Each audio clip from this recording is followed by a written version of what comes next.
It started around 1911, 1912, when an uncle of mine gave me a Eastman Kodak folding camera number 3 as a birthday present. And I started to photograph right away. And one of my first pictures was this picture in Berlin, the Grunewald Lake. I put the film in a wooden frame and exposed it to the sun to develop in daylight. And I was amazed up to the day that it's possible to photograph and see the pictures. And I was rather satisfied until an acquaintance of mine who lived across the street came to me and says, "But look, you can enlarge this here. You can do this and this." Enlarging, what's this?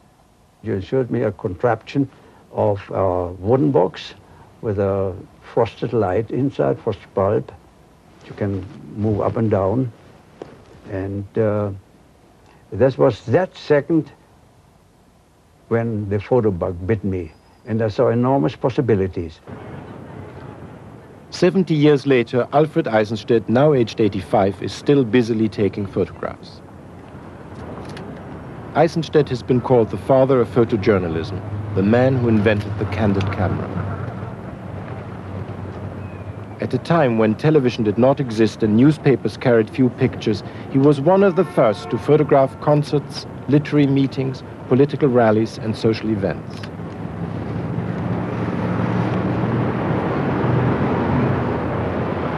Working for the Associated Press in Germany and later for Life magazine in America, he has probably photographed more famous people than any other photographer. His pictures of musicians, writers, actors, and politicians of pre-war Germany are a unique historical record of events which shaped much of our present-day life.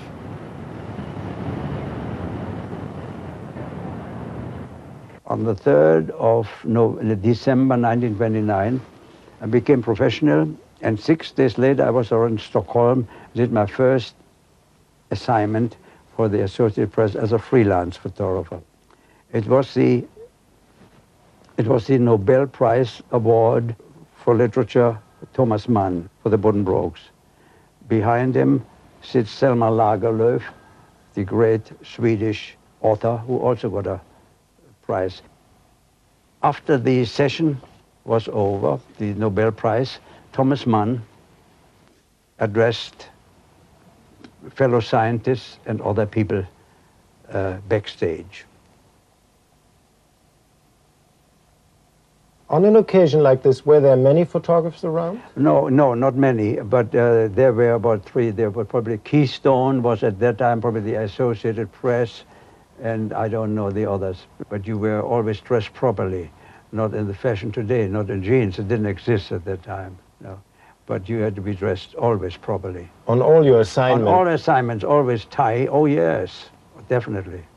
I had a cutaway, I had later on tails and black tie and so on. Would you take many photographs in order to get this No, this was done with glass plates. I took 1 picture, and when somebody moved, it was very bad, I took 2, because you see, they were very heavy in my pockets. My pockets, especially my pockets for my tails and black tie, were reinforced because I had to carry so many glass plates and steel holders. At the same time, I did also the confirmation of 3 babies with their proud fathers. Notice the fashion. Everybody in Germany had these collars, these, how do you call it? Stiff collars. Stiff collars, yes. Now, this is what I love. This is a toy society in Berlin. And here, elderly men, again with stiff collars, you know, it's impossible today, naturally, assemble some rails on the floor of the society. Now, every good German at that time had to have an aquarium, tropical fish, guppies, Siamese fighting fish, some goldfish, and so on. This is the aquarium society. All these people have, again, stiff collars. I went to East Prussia and photographed an agricultural school. They were milking cows, and not to carry this, they had their little stools, milking stools, attached to their back. Also at the same school, I photographed coachmen of Prussian Junkers, learning how to hold the reins of horses. They look like Junkers themselves. And I photographed Albert Heim, a butcher shop. At that time it was 370 years old. At this butcher shop, the Frankfurters were invented. And these are 3 generations of butchers, all called Heim.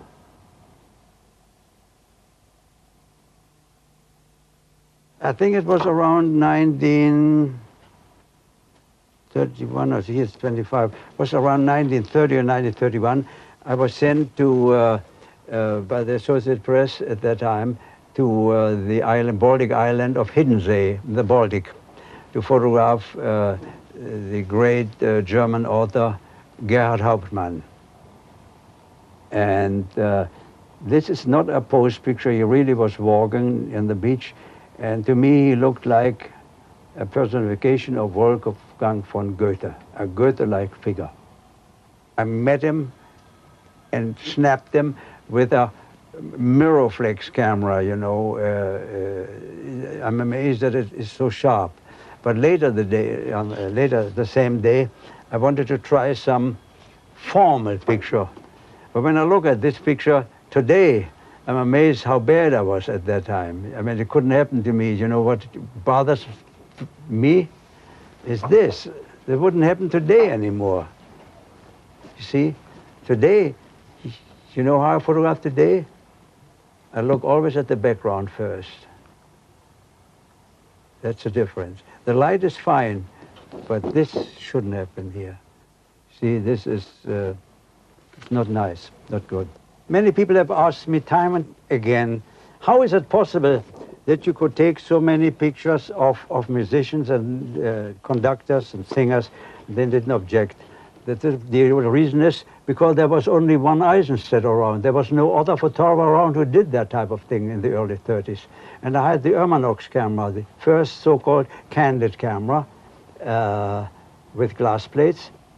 This is Wilhelm Furtwängler, photographed at the Berlin Philharmonic in 1932. As you see, people listening to the concert are very attentive. He plays, I remember, the Fifth Symphony by Beethoven.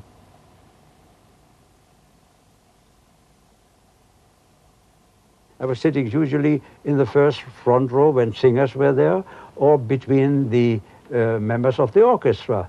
And no question were asked, and I got permission, because I was dressed like them, and everybody thought I'm a musician myself. That's the reason I could do all these things. Here, I'm sitting among the musicians, dressed in a dark suit, with my tripod between my legs and photographing. I photographed from the same place, from the same position, Igor Stravinsky, young Igor Stravinsky. I don't know whether he played Petrushka or something like this, probably he did. Were people shocked by his music? I don't remember that, because you see, I hardly listened to music, because I was, at that time, it happens the same thing if somebody learns how to drive a car. You pay attention to all the movements you do. This is not, didn't come automatically as in later years. Now everything comes more or less automatically. Also in 1932 or 31, I photographed Bruno Walter, conductor of the Berlin Philharmonic, and Sergei Rachmaninoff sitting together before a concert. How did you feel as a young man suddenly photographing all those very, very famous people? I felt also rather important, but I never in my life was conceited. This was a job for me, and I was very proud that I was the one who could do it, and I was very much interested. This was a work of love. Are you a shy man? I'm a very shy man when I don't have a camera, otherwise I'm not so shy. I'm a little bit shy among crowds, you know. In crowds, I'm a little shy. I don't like that people look at me and so and so. I like to be like a little mouse in a mouse hole. not to be seen. A very, very famous picture, never repeated. On the left, you see, taken in Berlin at the Philharmonic before a recital, is Nathan Milstein, Vladimir Horowitz, and the late Gregor Piatigorsky, cello. Now comes a picture I'm very proud of taking it. Arturo Toscanini talking to Wieland Wagner before the Bayreuth Festival started.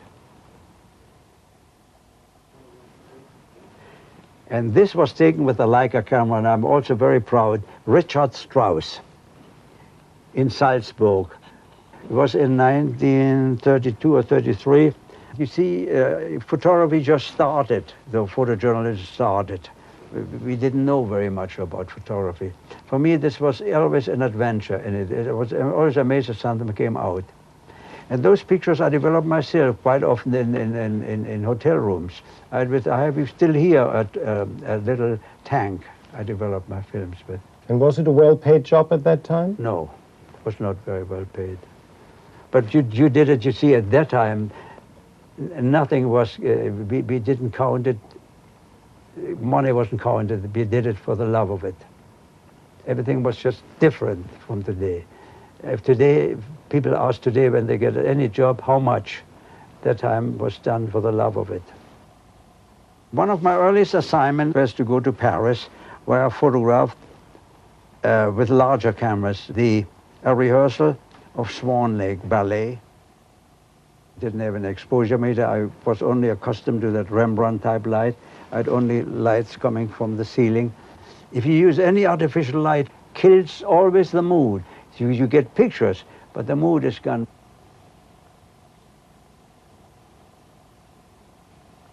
I mean, what is the essence of a good photo story? This is good as the beholder sees it, you know. Sometimes editors like a picture, I don't like it. Something has to please me. Now, there are many things, for instance, which don't please me. But I'm a good soldier, you see. I very rarely refuse an assignment. And people have said, why don't you refuse assignment? Yes, when somebody gives me an assignment, let's say, I complain later after I've done the story. One of my first pictures with a Leica on a tripod. A gala evening at the La Scala in Milan. Now this is it's a nice picture. You see, the lower boxes are always people with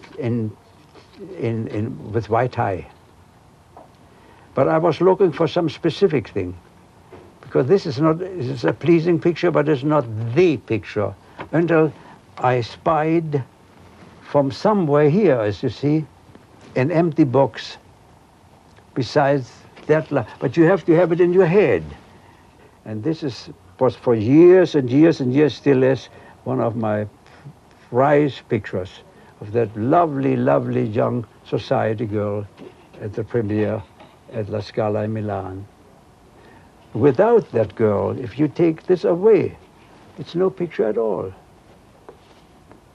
People have asked me, how did you expose? I don't know, but probably at least half a second, at least, on a very unsturdy tripod. This picture of Marlene was done in 1928, after she did The Blue Angel, directed by Joseph von Sternberg. It was published time and again. Now this is a year later.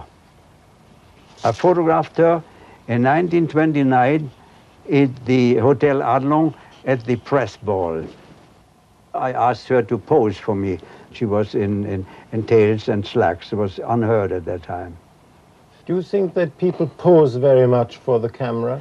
No, that depends. It has something to do probably with the personality of a photographer. I just don't know. See, I never push people around, so I have to be smooth. I have to more or less diplomat, to be a diplomat than a photographer.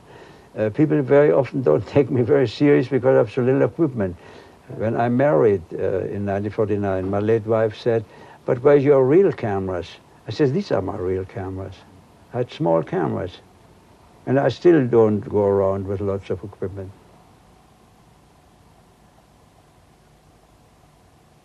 In 1932, the Associated Press sent me to London to photograph, to do many stories at Oxford and in Cambridge and anything else I saw.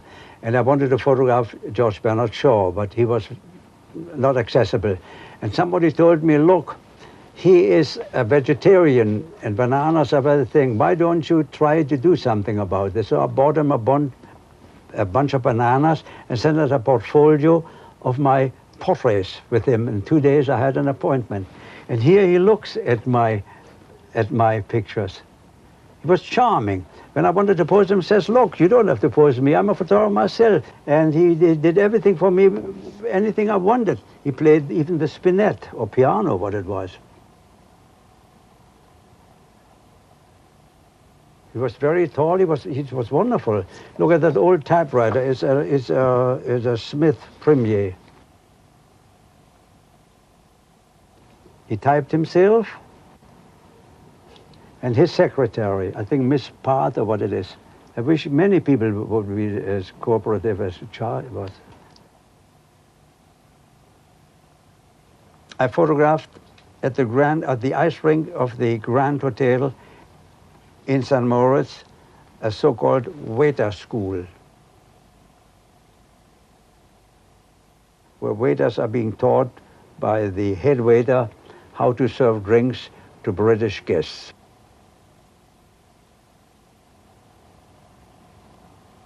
This is one of my great prize pictures.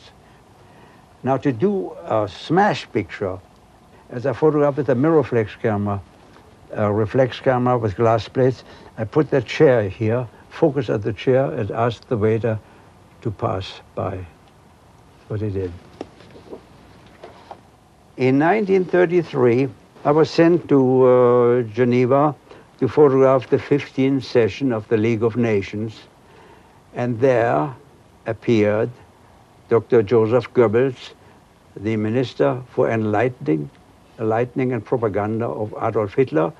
And you see him, this picture has never been published. You see it for the first time. He smiles, but not at me. Look at his eyes, very important. He looks at somebody else, whom he likes very much. Now, he sees me. Probably an enemy, I don't know what he thinks.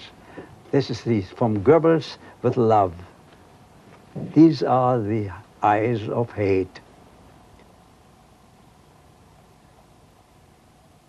Then, 2 months later, on the 6th of August, the president,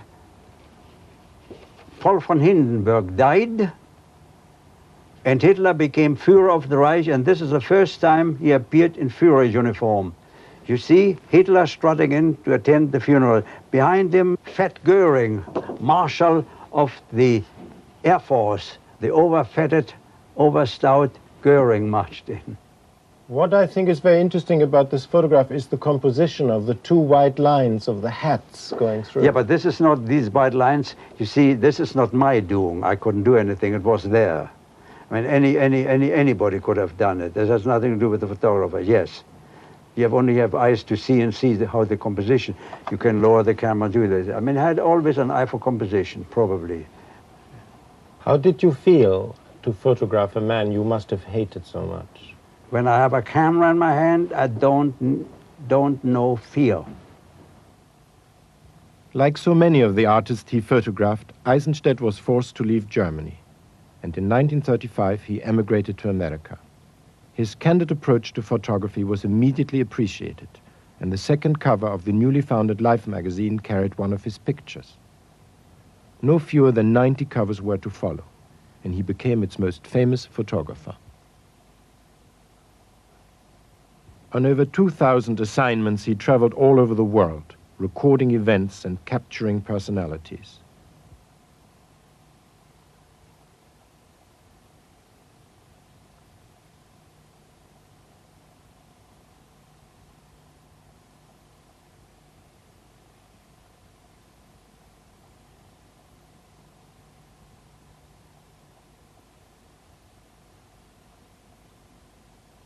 but the cold statistics say little about the zest and curiosity of the man who produced this formidable record of time passing. The titles of his books, 50 Years of Friends and Acquaintances, Witness to Our Time, The Eye of Eisenstaedt, People, and Eisenstadt's Germany, sum up a lifetime's occupation.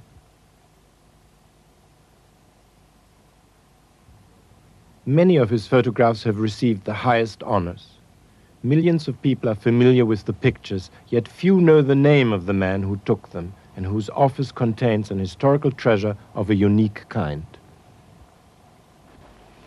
I have literally thousands of pictures, and 8 by 10 and 11, 14. And these are thousands of contact prints, and among some of my famous pictures, I will show you some. You found immediately work when you came to America?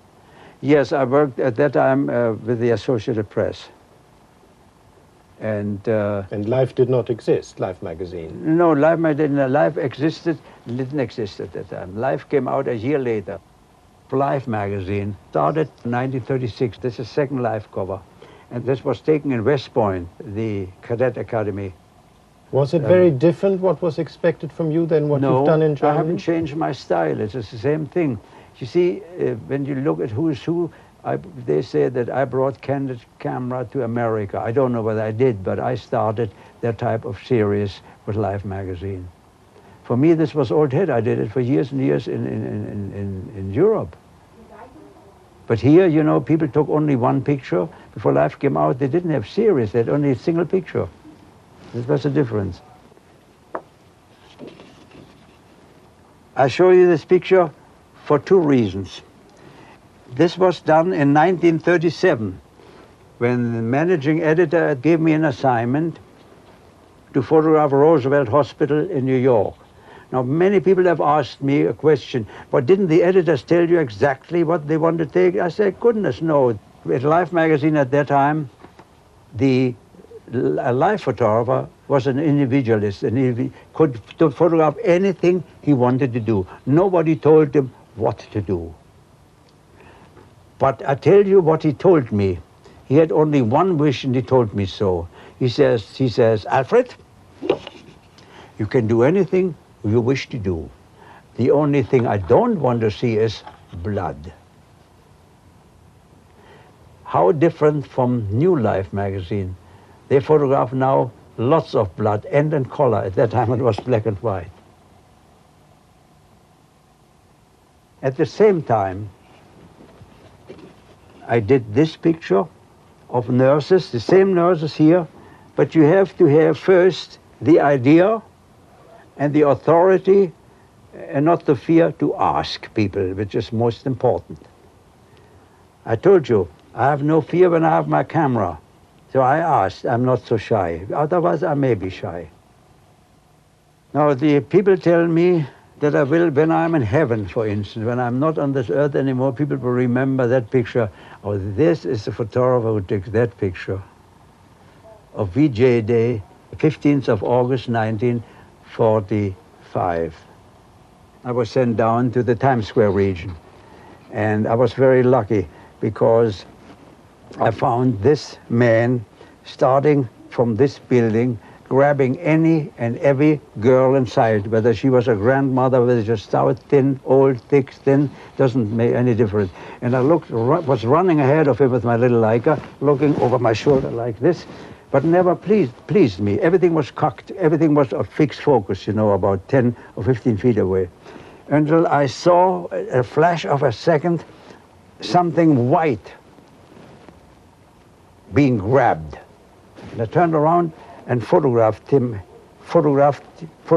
kissing that girl. I will show it to you to explain more. If this girl would have been dressed in dark, it would never have been a picture. If the sailor would have had a white uniform, would never made a picture.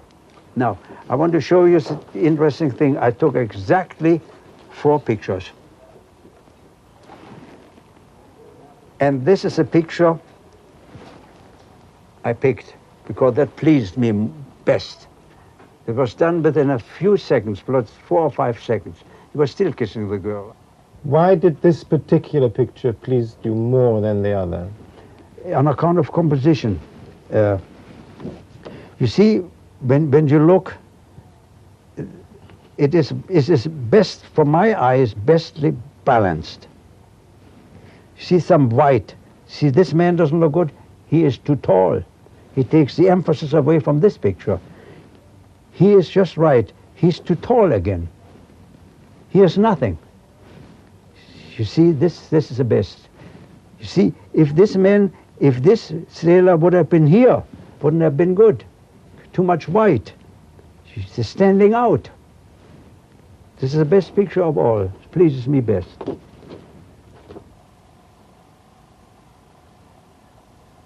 Another picture will be remembered when I'm in heaven is that picture I took at the University of Michigan. I had to do a story on the brass band. And I wanted to photograph the drum major rehearsing in the morning.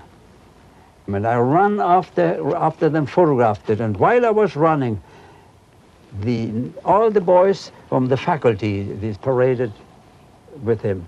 This is not, people think it's a posed picture. This was never posed, not posed at all. This is a natural picture. People imitated me later, but this was not posed. While going to the rainforest, not rainforest, when I did the Galapagos Islands, I went to Guayaquil and I saw this old lady sitting at a shrine. But I never am satisfied only with a general view. So I waited and asked her, she couldn't, and took a picture of her, a close-up of her, and that's the picture. Is there a decisive moment for a photograph to take? There's a wonderful story. While covering the Conservative Party campaign, I traveled with Churchill for several days.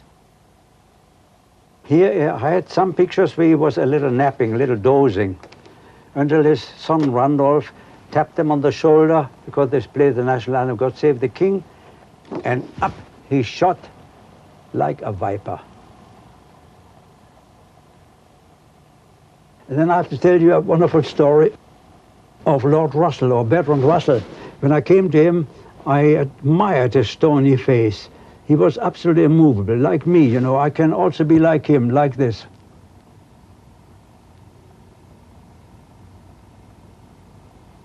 People are frightened of me. I said, my God, how do you do it? And he said to me, a crocodile moves very slowly.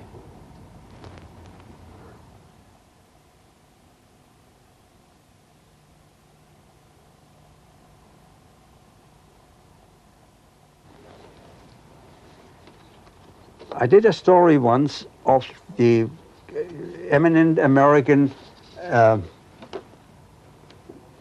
painter Andrew Wyatt in Cushing, Maine. And this is what I found. You see a drawing of him in the background, a Dalmatian dog on the bed and his famous hat there. But I prayed that the dog would disappear. I didn't want to chase the dog away. It came away and I could only take one picture because I had one film, and this is naturally the better picture. Much better than this. See the difference? Why is it better? Oh, it pleases me. I don't know why it pleases me. What pleases me, I like. I don't have to agree with you, but it pleases me. I think this is a better picture for me. Several years ago, I got an assignment to go to photograph Paris, which was called, the editors gave me an assignment, they wanted to call it Eisenstadt's Paris. And I said, how awful is that assignment? I said, this is a horrible title for it. Anyway, so I went to Paris and I went with an interpreter around, and any time I raised my camera, he said, Cartier-Bresson has taken this, Konrad Kappa has taken this, Ernst Haas has taken this, he has taken it, everybody has taken it. So there are only two possibilities. Either I go away or commit suicide. Let me do what I want to do, and I did. And it was a very successful story. It was called The Parisians. This was photographed at a puppet theater in the Tuileries. And after this picture was taken, I took some close-up, and this is this. I like this picture better because this is much more exciting, because she screams out, "My God, the dragon is slain." Very often this is only a vision. I mean, just my brain is short-circuited. Only my eyes and my little finger react. Sunday afternoon of a typical Paris concierge and family. You know, I focused, waited quite some time, did this, you know, focused, was done very fast. Without that sound, the camera clicked. Mr. Eisenstaedt, what do you think is the essential qualities for a photographer? Not a very unobtrusive. He has to be unobtrusive, the type of photograph I do, and to blend in with the people. And have as little equipment as possible. And when people ask me, "What are you doing?" I say, I'm always an amateur. When you say you are from a magazine, you're dead. Always dead. An amateur. Innocent amateur. Started photograph yesterday.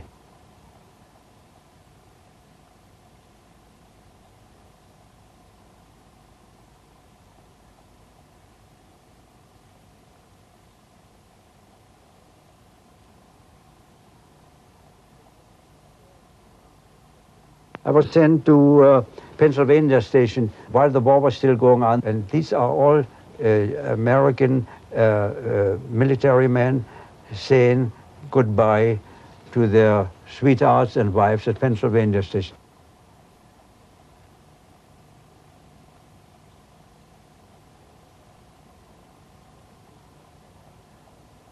These were all taken not with the Leica, but the Rolleiflex. You know why with the Rolleiflex?